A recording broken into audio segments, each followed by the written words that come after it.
5 jours après avoir été la cible de tir lors d'un meeting de campagne, Donald Trump est remonté sur scène ce jeudi lors de la convention du Parti républicain à Milwaukee dans le Wisconsin. Il a formellement accepté l'investiture du parti. On retrouve notre envoyée spéciale sur place, Elisabeth Guedel. Bonjour Elisabeth, quelle a été la teneur du discours de l'ancien président républicain ?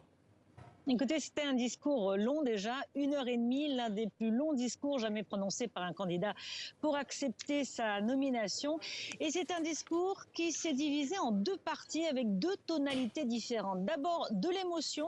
Donald Trump a raconté comment il avait vécu la tentative d'assassinat. Il a reproduit tous les gestes. Il a rendu hommage aussi aux spectateurs de son meeting qui a été tué lors de cette tentative d'assassinat.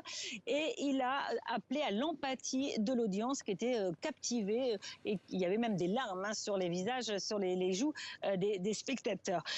Un ton sobre qui se voulait rassembleur. Il a appelé à l'unité, il l'avait promis. Un discours où on avait l'impression qu'il avait véritablement changé, Donald Trump. Je ne devais pas être là, a-t-il dit, mais je me suis senti en sécurité parce que Dieu était à mes côtés. Un ton donc rassembleur.